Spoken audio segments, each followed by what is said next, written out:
Zip! Welcome to United Unzipped, where we start the show with glee, apparently. Go on.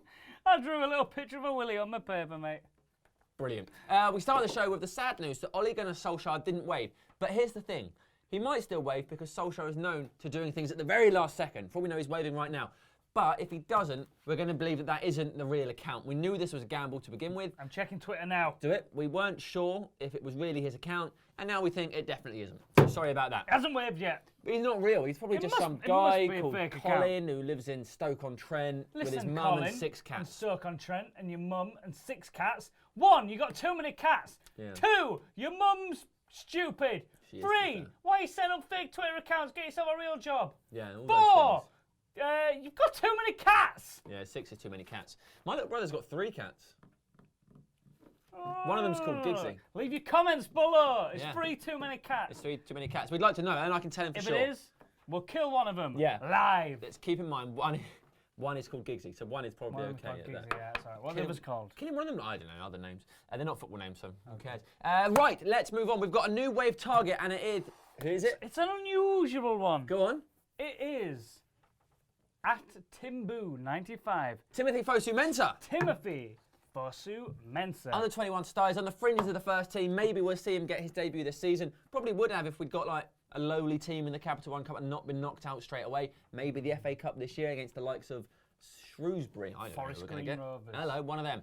So Apparently, Sam, can I just say, we've got a Yeah. quote here. Yeah. Always has time for his fans. that's something Well, he said, is it? When are we going to find out? let's have a look, shall we? We're going to find out. So, Timbo, give us a wave. Timbo, give us a wave. Timbo, give us a wave. Timbo, Timbo, 95, give us a wave. Just in case you think this is all a waste of time, people haven't waved for a while, let me just remind you of people that have waved. Peter Schmeichel, Mark Bosnich, Sam Johnston of the current squad, Is he Luke gonna Shaw, remember this list? Chris Smalling, Phil Neville, Brian Robson, Norman Whiteside, we've got Eric Nevland, Mata, Young, yes, Brian Robson, did I say? Yeah, Whiteside, Paul McGrath. Yeah, we've got some really good, incredible waivers on We've this got list. 3 goalkeepers. We want to add some more to it.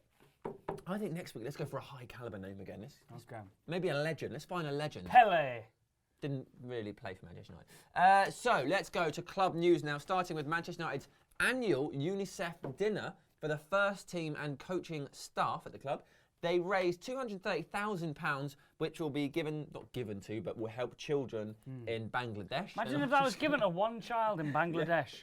Congratulations, some United this year. Do you think he'd spend it responsibly? Do you think he'd dish No. it out to the other kids? I No. reckon he'd just become a bit of a twat about it. Yeah, probably. We might have to bleep, Well, don't bleep give that out. Don't give children that kind of money. I think Yeah, is the no. lesson. They're probably not ready for it. Probably not ready for it. It was hosted by prostitute-loving Angus Deaton and featured the music of the South, which is made up of some members of the beautiful South. Apparently Dion Dublin was also there doing some music, mate. Right. Was he? Yeah, he's playing this, mate.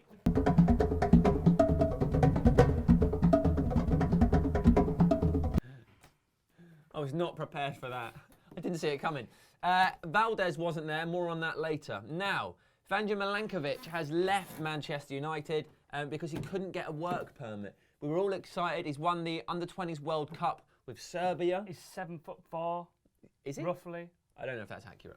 But he's very tall. He's a goalkeeper. And he looks very good. And probably, no luck, he'll now end up in like 8 years' time being the best goalkeeper on earth. He is going to become incredible. And we can't get him a work permit. For what? Because he doesn't play enough international games. He's won the World Cup, Under-20 World Cup, mate. Yeah, it's pretty weird, that. Just Pretty give weird. him a work permit. Yep, now, Wayne Rooney hates Anders Lindegaard.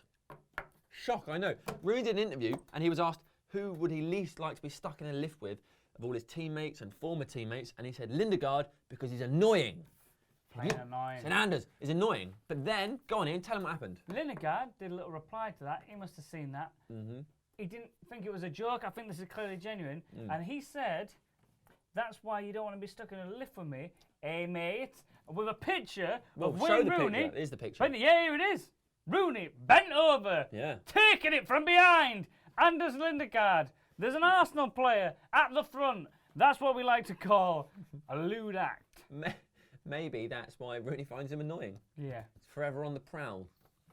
I don't know. Lindegaard, keep it in your pants. Now, time for a commercial seal. Ian, Listen, mate. You say time for a commercial seal, but there's been nothing. Oh. It's Christmas. What do you do at Christmas, mate? Well, I hope we'd have some sort of official ball affiliation, maybe a tinsel partner in Mozambique. Oh, would you hope that, mate? Well, we don't. Christmas tree couriering service Christmas from trees. Kazakhstan. Every year in London, if you've ever heard of this place, London, in Trafalgar Square, they have a huge tree supplied by Norway. What country supplied Manchester United's official Christmas tree? None, they just get one. We don't have an official tree supplier. Like Trafalgar Square. It's even more like Trafalgar Square, Ed. Why don't we have a huge column of Alex Ferguson stood on the top? Not a statue, the real thing. He's got sandwiches being fed up to him with a string system. That's quite clever. I'd like to see that. But we do have some news, mate. Aeroflot, everybody's favourite commercial airline. Oh, they're so good. They did an Insta-meet where 7 lucky Instagram bloggers got the trip of a lifetime to go to Old Trafford, meet some people there, including Sir Alexander of Ferguson, and just take some cool Instagram photos. So that's nice. That's the kind of thing that happens when you've got loads of commercial seals. Is this why you said to me earlier, is going to Old Trafford the trip of a lifetime? Was it subjective to where you live? I thought, mate, if someone said to me, Old Trafford trip of a lifetime, I'd be like, well, I've had a trip of a lifetime quite a lot, mate. So it's not of a lifetime if you can do it more than once, really. But I think these guys, a lot of them work from the UK, so you've got to fly over. It is a trip of a lifetime. Meeting Sir Alex Ferguson, I've never done that. I'd like to do that. If you're watching Sir Alex, which we know you are. He's always watching. Give us a wave. Watches on his iPad in his slippers with a little tartan throw over him. That's what I've been told. And there's Lindegaard behind him. Classic Anders. Right, time for the passive-aggressive clip of the week. Go on. I was just going to say, if you are watching Sir Alex, I'm very sorry for that joke I made about Anders Lindegaard. He won't forgive you. When I answer the question, then you are writing open doors for Robin, what you have written about Ronaldo. Oh. Walked right into that one. Passive and aggressive. Loves it. Loves to be both those things in equal measure. Now let's do the social media roundup, shall we? Yes, please. Let's start with Ander Herrera, my good friend. Lots of rumours this week that he wants out. Those rumours coming from the very reputable Daily Star. Oh no, it must be true! Anders, who hasn't given an interview to Daily Star, responded on Twitter with something saying, he's really happy. Well, here, you can see it. And also a link and a picture of an interview he did actually give, where he said, he doesn't want this dream to end. He wants to do whatever he can to make sure he's in the first team, playing all the time, being a hero. Not what the Daily Star said, which was, we've heard from a source and a source and a source and a source that this might happen. It's just the maddest thing. Now, Pereira. Can't cheat the grind. He's basically put up a really inspirational message. I'll read what I got from it. He says, it will hurt. It will take time. It will require dedication. And then I stopped sort of reading it because it looked quite long. But it looked like a really good inspirational thing. Did it make you feel inspired? Bro, you didn't inspire you to read it, let alone anything else. Well, it requires dedication to read stuff. Ian, let me ask you this. What do you think Sam Johnston of the Hall of Fame of Legends list, because he waved to us, does on a Monday evening? Waving at fans, saving shots, cooking like really good chili or something. All good guesses. But no, to all of them. We know this because he tweeted it. He simply says, watching I'm a Celeb. With an emoji of a caterpillar. Oh, so you mean the programme? Yeah. I thought it was just like watching, I'm a celeb. Oh, right. Just watching, looking out into the world, people watching, and I am famous. Because I'm a goalkeeper for Manchester United. He's like in a bush somewhere and he's just watching. And, sorry, I'm a celebrity. I'm a celebrity, I do. I like the two things that happen in my life. Now, Victor Valdez's wife is not a happy woman. Victoria Valdez. If that was her name, that would be cool, wouldn't it? No, she's very unhappy with the way that Victor's being treated at Manchester United, specifically the fact that he was snubbed and not invited to the UNICEF Gala dinner. She said it wasn't something she'd have expected from a huge, massive club like Manchester United. Now, Adam McCullough, I saw, weighed in on this on the Twitter sphere, because he said, well, this is an event for first-team players. The reserves in that weren't there. It was a first-team event. So he's not in the first team, so why should he think he can be there? Yeah, Victoria. My thought is perhaps, he's thinking, well, I've won the Champions League 3 times. I've won the World Cup. Maybe I should be there. He hasn't even got a squad number, in fact. So it's a bit like, and if he had been there, wouldn't it? Pele's won the World Cup. Sorry, go on about Pele, mate, but Pele wasn't there, was he? You brought Pele up a lot today. I've brought him up twice, mate. Oh, that's more than that's 2 times more than usual. I won't bring him up again. So I don't know whether it's right or wrong, but he's not in the squad, is he? And also, it wouldn't it have just been really awkward? I bet well, they might have raised some money because, like, if he wanted something and Van Gaal wanted it, we'd have seen an epic bidding war till they were both bankrupt. Because neither would have given up, I think. More money for that singular Bangladeshi child. Greedy child. Yeah, very greedy child. Now, we're finished with a brilliant thing, not Manchester United specific, but Manchester City, and funny. It's about Pele, mate. No, it's nothing to do with Pele. Sky Sports had a cheeky little dig at Man City. Have a look at this. There's a picture on screen. It's their, I think it's within their app where they give you like commentary of the game.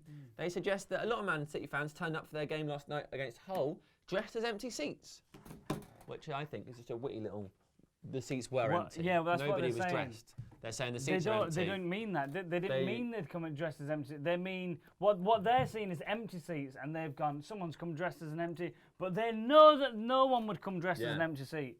Such a weird fancy dress. Go in there. Costume. Going to watch City is literally the trip of a lifetime because you only do it once. You never want to do it again. Even their own fans have that opinion. Even though they've got all this money from China. We'll just do this once. This is one lifetime event. We'll turn up, we'll watch one game, then I'm done. And I'll just wear my blue shirt and scream Maguero. Take your Chinese money, mate, stick it up your ass! Zip! Here we go, West Ham, who have got one of the best away records in the Premier League this season. 4 wins on their travels, 1 draw and only 2 defeats. Squawker Dave, should we be worried about this team on the road?